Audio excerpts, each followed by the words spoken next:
ಒಂದರಂತೆ ಗುರುಕುಲವನ್ನು ಶಿಕ್ಷಣವನ್ನು ಸ್ಥಾಪನೆ ಮಾಡ್ತಾರೆ. ಇದು ಮೂಲ ಸ್ಥಾಪಕಂದ್ರೆ ಇದು ನಮ್ಮ ಮೊದಲನೇ ಅಧ್ಯಕ್ಷರು ಶ್ರೀ ಎಚ್.ಎಸ್. ದ್ವಾರಕನಾಥ್ ಅಂತ. ಅವರು ಮೂಲತಃ ಅರಗಲ್ಗುಡದವರು. ಅವರು ಸುಮಾರು 40 ವರ್ಷಗಳ ಕಾಲ ಬಾಬಾವರೊಟ್ಟಿಗೆ ಇದ್ರು, ಸತ್ಯಸಾಯಿ ಬಾಬಾವರೊಟ್ಟಿಗೆ ಇದ್ರು. ಅವ್ರಿಗೂ ಸಹ ಅವರು ಮಧ್ಯಹಳ್ಳಿಯಲ್ಲಿ ಹಳಿಕೆಯಲ್ಲಿ ಎಲ್ಲ ಸ್ವಲ್ಪ ಸತ್ಯಸಾಯಿ ಗುರುಕುಲಗಳಲ್ಲಿ ಅವರು ಕೆಲಸ ಮಾಡ್ತಾ ಇದ್ರು. ಅವ್ರಿಗೂ ತಮ್ಮ ಡಿಸ್ಟ್ರಿಕ್ಟಲ್ಲೂ ಸಹ ಒಂದು ಶಾಲೆ ಆಗಬೇಕು ಅಂತ ಹೇಳ್ಬಿಟ್ಟು ಒಂದು ಕನಸಿತ್ತು. ನನ್ನ ಹಾಸ ಅವರು ಅರಗಲ್ಗುಡ ಹತ್ರ ರಾಮನಾಥ್ಪುರ ಅಲ್ಲಿ ಉಳಿಕಲ್ ಅನ್ನೋ ಗ್ರಾಮದವರು ಅವರು. ನಮ್ಮ ಜಿಲ್ಲೆಯಲ್ಲಿ ಒಂದು ಹಾಕಬೇಕು ಅನ್ನೋ ಒಂದು ಕನಸಿತ್ತು. ಅವರು ಅವರ ಒಂದು ಆಸೆಯನ್ನು ಸದ್ಗುರು ಮಸೂದ್ ಸಾಹೇಬ್ ಹತ್ರ ಹೇಳ್ಕೊಳ್ತಾರೆ, ನಮ್ಮ ಜಿಲ್ಲೆಯಲ್ಲಿ ಒಂದು ಶಾಲೆ ಆಗಬೇಕು ಅಂತ. ಅವರ ಕನಸಿನಂತೆ ಈ ಒಂದು ಸಂಸ್ಥೆ 2016ರಲ್ಲಿ ಪ್ರಾರಂಭ ಆಗುತ್ತೆ. ಆದರೆ ದ್ವಾರಕನಾಥ್ ಸರ್ ಅವರು ಪ್ರಾರಂಭ ಆಗಿದ್ದ ಕೆಲವೇ ತಿಂಗಳಲ್ಲಿ ಅವರು ಒಂದು ಅಪಘಾತದಲ್ಲಿ ತೀರ್ಕೊಂಡು ಹೋಗ್ತಾರೆ. ಸೊ ಅದಾದ ನಂತರ ಇಲ್ಲಿ ಸಂಪೂರ್ಣ ಗುರುಕುಲ ಶಿಕ್ಷಣ ವ್ಯವಸ್ಥೆ ಅಂದರೆ ಇಲ್ಲಿ ಈ ಗುರುಕುಲದಲ್ಲಿ ಆಧ್ಯಾತ್ಮಿಕದನ್ನು ಮಕ್ಕಳಿಗೆ ಹೇಳ್ಕೊಡ್ತೀವಿ, ಜೊತೆಗೆ ಅಕಾಡೆಮಿಕ್ಸು ಹೇಳ್ಕೊಡ್ತೀವಿ. ಎರಡು ಈಕ್ವಲ್ ಆಗಿ ನಾವು ಕೊಡ್ತೀವಿ. ಇದು ಅಡ್ಮಿಷನ್ ಪ್ರೋಸೆಸ್ ಯಾವ ರೀತಿ ಇದೆ ಅಂತಂದರೆ, ಆನ್ಲೈನ್ ಅಪ್ಲಿಕೇಶನ್ ಹಾಕ್ತಾರೆ ಮಕ್ಕಳು.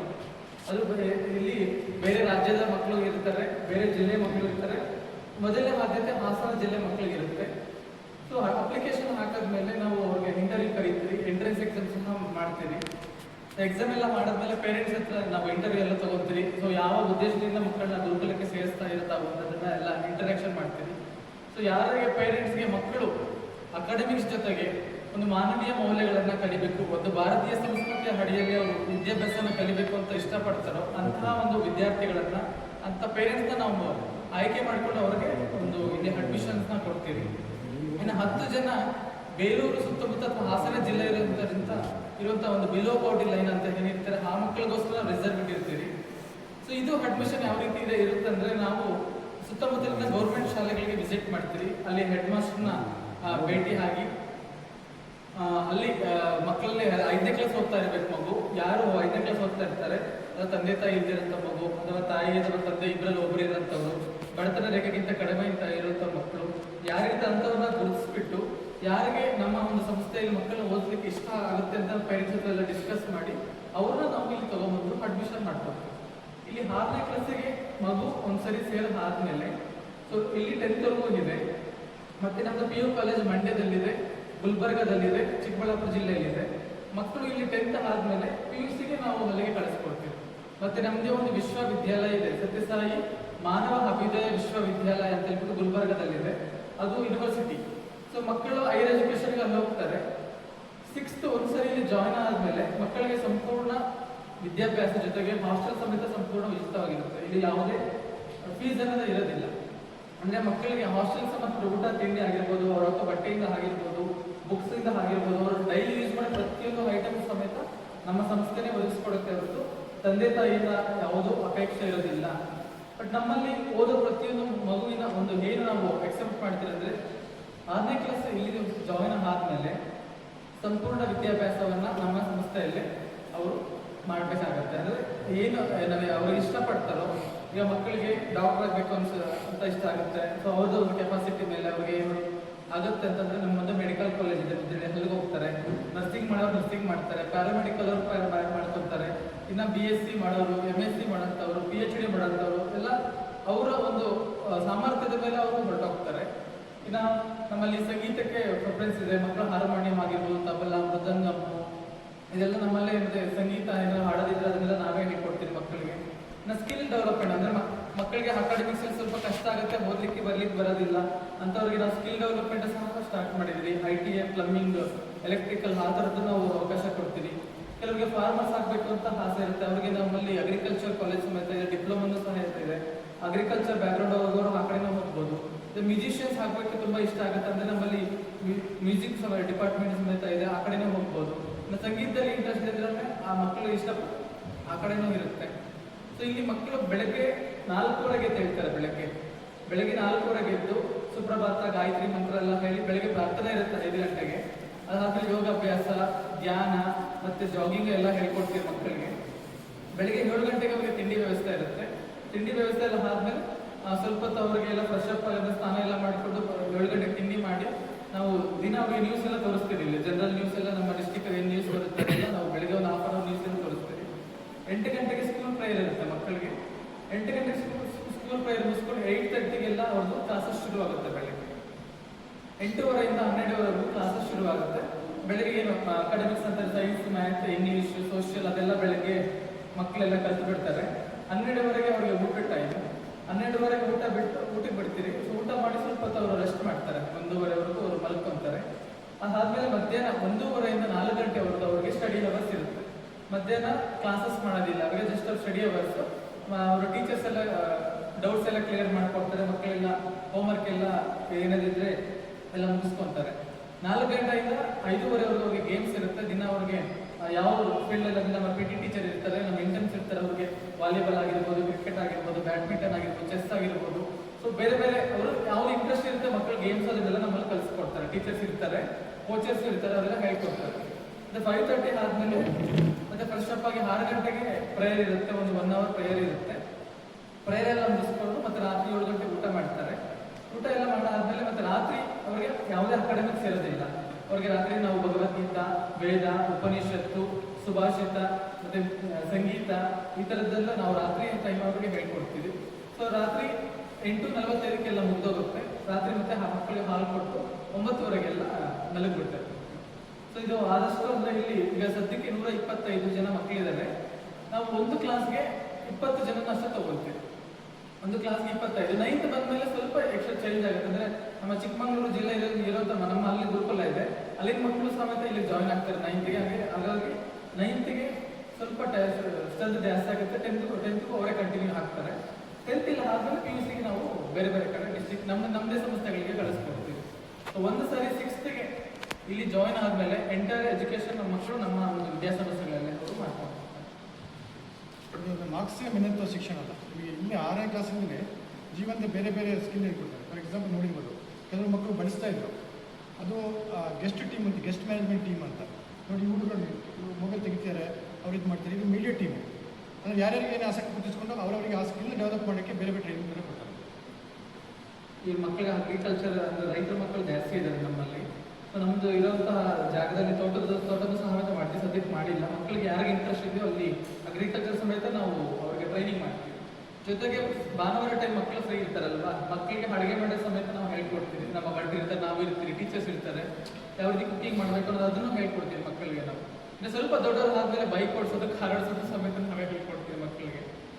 ಬೇರೆ ಕಡೆ ಸ್ವಿಮ್ಮಿಂಗ್ ಪೂಲ್ ಇದೆ, ಇಲ್ಲಿ ಸ್ವಿಮ್ಮಿಂಗ್ ಪೂಲ್ ಇಲ್ಲ. ಮಕ್ಕಳಿಗೆ ಸ್ವಿಮ್ಮಿಂಗ್ ವ್ಯವಸ್ಥೆನೂ ಸಮೇತ ಎಲ್ಲ ನಾವು ಹೇಳ್ಕೊಡ್ತೀವಿ. ನಮ್ಮ ಗೋಶಾಲ ಇದೆ, ಹಸುಗಳು ಇಟ್ಕೊಂಡಿದ್ದೀವಿ. ಕೆಲವು ಮಕ್ಕಳು ಬೆಳಗ್ಗೆ ಹೋಗಿ ಗೋಶಾಲ ಎಲ್ಲ ಮಾಡ್ಕೊಂಡು ಬರ್ತಾರೆ. ಪ್ರತಿದಿನ ಹೋಗಿ ಬ್ಯಾಚ್ ವೈಸ್ ಇದೆಲ್ಲ ಮುಗಿಸ್ಕೊಂಡು ಬರ್ತಾರೆ.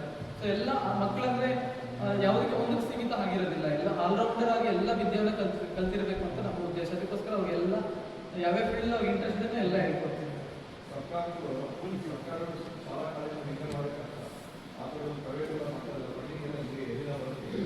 ಸರ್ ಇದೆಲ್ಲ ಪಬ್ಲಿಕ್ ಡೊನೇಷನ್ಸ್ ಇಂದ ಬರುತ್ತೆ. ಒಂದು ನಮ್ಮದೇ ಸಂಸ್ಥೆಗಳಲ್ಲಿ ಓದಿ ಹೊರಗಡೆ ಹೋಗಿ ಸೆಟ್ಲ್ ಆಗಿರೋರು ನಮ್ಮ ಓಲ್ಡ್ ಸ್ಟೂಡೆಂಟ್ಸ್ ಅಂತ ಹೆಂಗೆ ಕರೀತಾರೆ, ಅಲುಮ್ನೈಸ್ ಅಂತ ಕರೀತಾರೆ. ಹೊರಗಡೆ ಹೋಗಿ ಬೇರೆ ಬೇರೆ ಕಡೆ ಸೊಸೈಟಿ ಇದ್ದಾರೆ. ಅವರು ಒಬ್ಬ ಹುಡುಗನ ಅಡಾಪ್ಟ್ ಮಾಡ್ಕೊಳ್ತಾರೆ. ಅವರು ಸಂಪಾದನೆ ಮಾಡಿದ ಇದರಲ್ಲಿ ಒಂದಷ್ಟು % ಅಂತ ಈ ಮಕ್ಕಳನ್ನ ಅವರ ಕೆಪಾಸಿಟಿ ಮೇಲೆ ಒಬ್ಬರು ಇಬ್ಬರನ್ನ ಅಡಾಪ್ಟ್ ಮಾಡಿಕೊಂಡು ಅವ್ರ ಎಜುಕೇಶನ್ ಕಂಪ್ಲೀಟ್ ಏನು ಬರ್ತೀವಿ ವರ್ಷಕ್ಕೆ ಒಬ್ಬರಿಗೆ 2 ಲಕ್ಷ ಖರ್ಚಾಗುತ್ತೆ. ಅವರ ಯೂನಿಫಾರ್ಮ್ ಇಂದ, ಬಟ್ಟೆಯಿಂದ ಹಿಡಿದು, ಎಜುಕೇಷನ್ ಇಂದ ಹಿಡಿದು, ಅವ್ರ ಬೋರ್ಡಿಂಗ್ ಊಟ ತಿಂಡಿಂದ ಹಿಡಿದು ಒಬ್ಬರು ಹುಡುಗರಿಗೆ 2 ಲಕ್ಷ ಮಿನಿಮಮ್ ಅದ್ರಲ್ಲಿ ಬರುತ್ತೆ. ಸೊ ಅವ್ರ ಕೆಪಾಸಿಟಿ ಮೇಲೆ ಒಬ್ಬ ಹುಡುಗರನ್ನ ಅಥವಾ ಈ ಕೆಲವರು 2 ಹುಡುಗರನ್ನ, ಕೆಲವರು 3 ಜನರನ್ನ ಅಡಾಪ್ಟ್ ಮಾಡ್ಕೊತಾರೆ. ಅವ್ರದ್ದೆಲ್ಲ ಎಕ್ಸ್ಪೆಂಡಿಚರ್ ಅವ್ರು ಕೊಡ್ತಾರೆ. ಕೆಲವರು ಬಾಬಾ ಅವರು ಭಕ್ತಿ ಇದ್ದಾರೆ, ಅವರು ಸಮೇತ ಅವರ ಒಂದು ಆದಾಯದಲ್ಲಿ ಸ್ವಲ್ಪ ಕೊಡ್ತಾರೆ. ಇನ್ನು ಕೆಲವರು ಸಮಾಜ ಸೇವಕರ ಸ್ವಲ್ಪ ಡೊನೇಷನ್ಸ್ ಕೊಡೋರು, ದಾನಿಗಳಿರ್ತಾರೆ, ಅವರು ನಮಗೆ ಡೊನೇಷನ್ಸ್ ಕೊಡ್ತಾರೆ. ಅದರಿಂದ ಈ ಸಂಸ್ಥೆ ನಡೀತಾರೆ. ಸರ್ಕಾರಿ ಶಾಲೆಗಳಿಗೆ ನಮ್ಮ ಪ್ರೈವೇಟ್ ಶಾಲೆಗಳಿಗೆ ಏನಾಗಿರುತ್ತೆ, ಕಾಂಪಿಟೇಷನ್ಸ್ ಅವ್ರಿಗೂ ಮಕ್ಕಳು ತಂದಿಲ್ಲ, ಅವರು ಸ್ಟೇ ಕಾಂಪಿಟೇಷನ್ ಮಾಡ್ತಾರೆ. 1960ನಲ್ಲಿ ಅಡಿಕೆ ಎಲ್ಲೊಂದು ಶಾಲೆ ಆರಂಭ ಮಡಿಯ ಜ್ಞಾನಪಟ್ಟ ಅಂತ ಆಗಿನ ಕಾಲದಲ್ಲಿ ತುಂಬ ಶಿಕ್ಷಣ ತಜ್ಞರು ಒಂದು ಶಾಲೆ ಆರಂಭ ಮಾಡ್ತಾರೆ. ಅಡಿಕೆ ಅಂತಂದರೆ ಮಂಗಳೂರು ಜಿಲ್ಲೆಯಲ್ಲಿ ಬಂಟ್ವಾಳ ಇದೆ, ಪಕ್ಕ ಬರುತ್ತೆ. ಅಲ್ಲಿ ನಂತರ ಅಂದರೆ ಅವರ ಉದ್ದೇಶ ಅಂದರೆ ಮೌಲ್ಯಾಧಾರಿತ ಶಿಕ್ಷಣ ಕೊಡಬೇಕು ಎಲ್ಲರಿಗೂ. ಶಿಕ್ಷಣ ಅನ್ನೋದು ಅಂತ ಒಂದು ಮೆಗಾಲಯ ಶಿಕ್ಷಣ ಆಗ್ಬೋದು, ನಮ್ಮ ಭಾರತೀಯ ಸಂಸ್ಕೃತಿ ತಕ್ಕನಾದ ಶಿಕ್ಷಣ ಕೊಡಬೇಕು ಅಂತ ಹೇಳೋ ಕಲ್ಪನೆಯಿಂದ ಮಾಡ್ತಾರೆ. ಆ ನಂತರ ಅವರು ಚಿಕ್ಕಬಳ್ಳಾಪುರದ ಮುದ್ದೇನಹಳ್ಳಿಗೆ ಬಂದು ಅಲ್ಲಿ ಒಂದು ಶಾಲೆ ಆರಂಭ ಮಾಡಬೇಕು ಅಂತ ಯೋಚನೆ ಮಾಡ್ತಾರೆ. ಆ ಟೈಮ್ನಲ್ಲಿ ಅಂದರೆ ಬರೀ ಶಿಕ್ಷಣದ ಎಲ್ಲ ಜಿಲ್ಲೆಗಳನ್ನು ಸ್ಥಾಪನೆ ಮಾಡಬೇಕು ಅನ್ನೋದು ಒಂದು ಉಚಿತ ಶಿಕ್ಷಣ ಯೋಜನೆಯನ್ನು ಮಾಡಬೇಕು ಅಂತ ಪರಿಕಲ್ಪನೆ ಅವರು. ಆ ಟೈಮ್ನಲ್ಲಿ ಏನಾಗುತ್ತೆ ಅಂದರೆ ಕಾಲಕ್ರಮೇಣ ಅವರು ಸತ್ಯಸಾಯಿ ಬಾಬಾ ಪುಟ್ಪರ್ತಿ ಇರ್ತಾರಲ್ಲ ಅವರ ಇದಕ್ಕೆ ಆಕರ್ಷಿತರಾಗ್ತಾರೆ. ಅವ್ರ ಜೊತೆಗೆ ಪ್ರಸ್ತಾಪ ಮಾಡ್ತಾರೆ, ನಾವು ಒಂದು ಶಾಲೆ ಮಾಡಬೇಕು ಅಂತಿದ್ದೀವಿ ಹಾಗೆ ಅಂತ. ಆಗ ಸತ್ಯಸಾಯಿ ಬಾಬಾ ಅವರು ಎಲ್ಲ ರೀತಿ ಸಪೋರ್ಟ್ ಮಾಡ್ತೀವಿ ಅಂತ ಭರವಸೆ ಕೊಡ್ತಾರೆ. ಆಮೇಲೆ ಮುದ್ದೇನಹಳ್ಳಿಯಲ್ಲಿ ಶಾಲೆ ಆರಂಭ ಆಗುತ್ತೆ. ಕಾಲಕ್ರಮೇಣವಾಗಿ ಮಡಿಯ ನಾನಿಗಳು ತೀರಿ ಹೋಗ್ತಾರೆ, ಒಂದು ಅಪಘಾತ ತೀರಿ ಹೋಗ್ತಾರೆ. ಆಮೇಲೆ ಸಂಪೂರ್ಣವಾಗಿ ಸತ್ಯಸಾಯಿ ಬಾಬಾ ಅವರು 2 ಶಾಲೆಗಳ ಆಡಳಿತವನ್ನು ಮುಂದುವರಿಸ್ಕೊಂಡು ಹೋಗ್ತಾರೆ. ಆ ನಂತರ 2011ರಲ್ಲಿ ಸಾಯಿಬಾಬಾ ಅವರು ಕೂಡ ದೇಹಾಂತ್ಯ ಆಗುತ್ತೆ. ಆ ನಂತರ ಮುಂದೇನು ಅಂತ ಹೇಳೋ ಪ್ರಶ್ನೆ ಎಲ್ಲರಿಗೂ ಕಾಡ್ತಾರೆ. ಆ ಸಮಯದಲ್ಲಿ ಮಡಿಯ ನಾರಾಯಣರು ಇರೋಲ್ಲ, ಶಾಲೆ ಆರಂಭ ಮಾಡಿದವರು ಮತ್ತು ಸಾಯಿಬಾಬಾ ಅವರು ಕೂಡ ಅದನ್ನು ಪೋಷಣೆ ಮಾಡಿದವರು ಅವರು ಕೂಡ ಇರಲ್ಲ. ಆ ಟೈಮ್ನಲ್ಲಿ ಶ್ರೀ ಮಧುಸೂದನ ಸಾಯಿ ಅಂತವರು ಅವರು ಮುಂಚೂಣಿ ಬರ್ತಾರೆ. ಅಂದರೆ ಅವರು ಸತ್ಯಸಾಯಿಬಾಬಾ ಅವರ ನೇರ ಅನುಯಾಯಿ. ಅವರು ಇದನ್ನೇ ಈ ಥರ ಈ ಸೇವಾ ಕಾರ್ಯವನ್ನು ಮುಂದುವರಿಸ್ಕೊಂಡು ಹೋಗಬೇಕು ಅಂತ ಹೇಳೋದು ಜವಾಬ್ದಾರಿ ತಗೋತಾರೆ. ಜವಾಬ್ದಾರಿ ತಗೊಂಡು ಅಷ್ಟಕ್ಕೆ ಸೀಮಿತ ಆಗೋದಿಲ್ಲ, ಬರೀ ಮುದ್ದೇನಹಳ್ಳಿ ಶಾಲೆ ಮಾತ್ರ ನೋಡ್ಕೊಳ್ಳೋದಿಲ್ಲ. ಅವರು ಈಗ ಪ್ರೆಸೆಂಟಾಗಿ ರಾಜ್ಯದ 18 ಜಿಲ್ಲೆಗಳಲ್ಲಿ ಶಾಲೆಗಳಿವೆ, ಇದನ್ನು ಉಚಿತ ಮಾಡ್ತಾರೆ. ಜೊತೆಗೆ ಮುದ್ದೇನಹಳ್ಳಿಯಲ್ಲಿ ಒಂದು 350 ಬೆಡ್ದು ಒಂದು ಆಸ್ಪತ್ರೆಯನ್ನು ಅವರು ಆರಂಭ ಮಾಡ್ತಾರೆ. ಅದಕ್ಕೂ ಉಚಿತವಾಗಿ ಉಚಿತವಾದ ಚಿಕಿತ್ಸೆಯನ್ನು ಕೊಡ್ತಿದ್ದಾರೆ. 350 ಬೆಡ್ ಹಾಸ್ಪಿಟ್ಲಿಗೆ ಸುಮಾರು ದಿನಕ್ಕೆ ಒಂದು 1,500 2,000 ಜನ ಬೇರೆ ಬೇರೆ ರಾಜ್ಯದ ಬೇರೆ ಬೇರೆ ಕಡೆಯಿಂದ ಬೇರೆ ರಾಜ್ಯಗಳಿಂದಲೂ ಚಿಕಿತ್ಸೆ ಮಾಡ್ತಾರೆ. ಬಹುಶಃ ಅದು ಅಷ್ಟೊಂದು ಜನ ನಮಗೆ ಪೇಷಂಟ್ ಕಂಟ್ರೋಲ್ ಮಾಡಲಿಕ್ಕೆ ಕಷ್ಟ ಆಗುತ್ತೆ. ಅದಕ್ಕಾಗಿ 600 ಬೆಡ್ ಹಾಸ್ಪಿಟಲನ್ನು ರೆಡಿ ಮಾಡ್ತಾರೆ. ಅದರ ವಿಡಿಯೋ ತೋರಿಸ್ತೀವಿ ನಾವು. 600 ಬೆಡ್ ಹಾಸ್ಪಿಟ್ಲಿಗೆ ಆಲ್ಮೋಸ್ಟ್ ರೆಡಿ ಆಗಿದೆ, ಕಂಪ್ಲೀಟ್ ಆಗಿದೆ. ಇನಾಗ್ರೇಷನ್ ವೇಟ್ ಮಾಡ್ತೀವಿ. ಅದಾದರೆ 900 ಬೆಡ್ ಹಾಸ್ಪಿಟಲ್ ರೆಡಿ ಆಗಿದೆ, ಅದು ಕೂಡ ಕಂಪ್ಲೀಟ್ಲಿ ಉಚಿತ. ಬಹುಶಃ ಅವರು ಗ್ರಾಮೀಣ ಭಾಗದಲ್ಲಿ ಒಂದು ಗ್ರಾಮೀಣ ಜನರಿಗೆ ಉಚಿತವಾಗಿ ಚಿಕಿತ್ಸೆ ಕೊಡಬೇಕು ದೃಷ್ಟಿಯಿಂದ ಅವರು ಆರಂಭ ಮಾಡ್ತಾರೆ.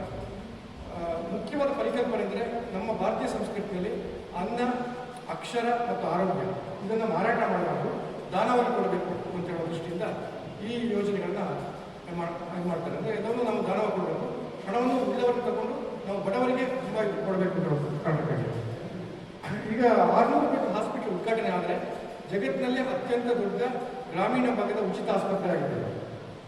ಅದೇ ಥರ ಈ 2023ಕ್ಕೆ ಪ್ರಧಾನಮಂತ್ರಿ ನರೇಂದ್ರ ಮೋದಿ ಅವರು ಒಂದು ಹಾಸ್ಪಿಟಲನ್ನು ಇದನ್ನು ಮೆಡಿಕಲ್ ಕಾಲೇಜನ್ನು ಉದ್ಘಾಟನೆ ಮಾಡ್ತಾರೆ ಮುದ್ದೇನಹಳ್ಳಿಯಲ್ಲಿ. ಅದು ಕೂಡ ಫ್ರೀ. ಬಹುಶಃ ಮೆಡಿಕಲ್ ಕಾಲೇಜು ಜಗತ್ತಲ್ಲಿ ಎಲ್ಲೂ ಕೂಡ ಫ್ರೀ ಆಗಿಲ್ಲ. ಮುದ್ದೇನಹಳ್ಳಿ ಇದೆ, ನರ್ಸಿಂಗ್ ಕಾಲೇಜು ಕೂಡ ಫ್ರೀ ಇದೆ. ಅಲ್ಲಿ ನೀಟ್ ಮೂಲಕನೇ ಅಡ್ಮಿಷನ್ ಆಗುತ್ತೆ. ಅಂದರೆ ನಮ್ಮ ಸಂಸ್ಥೆಯ ಸೇವಾ ಮನೋಭಾವವನ್ನು ಒಪ್ಪಿಕೊಂಡು ರೋಗಿಗಳನ್ನ, ಪೇಷಂಟ್ಗಳನ್ನ ಯಾರು ಸೇವಾ ಮನೋಭಾವ ನೋಡ್ತಾರೆ ಅಂಥವರಿಗೆ ಆದ್ಯತೆ ಕೊಟ್ಟು ಅಡ್ಮಿಷನ್ ಆಗುತ್ತೆ. ಅದನ್ನು ಕೂಡ ನಾವು ವಿಡಿಯೋ ತೋರಿಸ್ತೀವಿ ನಿಮಗೆ. ಆಮೇಲೆ ರಾಜ್ಯದ ಎಲ್ಲ ಸರ್ಕಾರಿ ಶಾಲೆಗಳಿಗೆ ಬಹುಶಃ ನಿಮಗೆ ಗೊತ್ತಿರ್ಬೋದು, ಬೆಳಿಗ್ಗೆ ಕ್ಷೀರಭಾಗ್ಯ ಜೊತೆಗೆ ರಾಗಿ ಮಾಲ್ಟನ್ನು ಕೊಡ್ತಾರೆ. ಅಂದರೆ ಅಪೌಷ್ಟಿಕಾಂಶ ನೀಗಿಸಲಿಕ್ಕೆ ಮಕ್ಕಳಿಗೆ ಕೊಡ್ತಾ ಇರೋದು ಅದು ಸಾಯಿ ಶಿವನ. ಅದನ್ನು ಕಳಿಸ್ತಾ ಇರೋದು ನಮ್ಮ ಸಂಸ್ಥೆ ವತಿಯಿಂದ. ನಾವು ಅದನ್ನು ಫ್ರೀಯಾಗಿ ಕೊಡ್ತಾ ಇದ್ದೇವೆ. ಅದು ನಿಮಗೆ ಹಾಸನದ ಅರಸೀಕೆರೆ, ತುಮಕೂರು ಕಿತ್ತೂರು ಮತ್ತು ಚಿಕ್ಕಬಳ್ಳಾಪುರದ ರೈತರು ಸಾವಯವವಾಗಿ ಬೆಳೆದ ರಾಗಿಯನ್ನು ನಾವು ಅದನ್ನು ಸಂಸ್ಕರಣೆ ಮಾಡಿ ಪೌಡರ್ ಮಾಡಿ ಎಲ್ಲ ಶಾಲೆಗಳಿಗೆ ಉಚಿತವಾಗಿ ಕಳಿಸಿಕೊಡ್ತೇವೆ. ಒಟ್ಟಾರೆ ನಮ್ಮದು ಮಿಷನ್ ಒಂದು ವಿಡಿಯೋ ಅಂತ ತೋರಿಸ್ತಾರೆ, ದಯವಿಟ್ಟು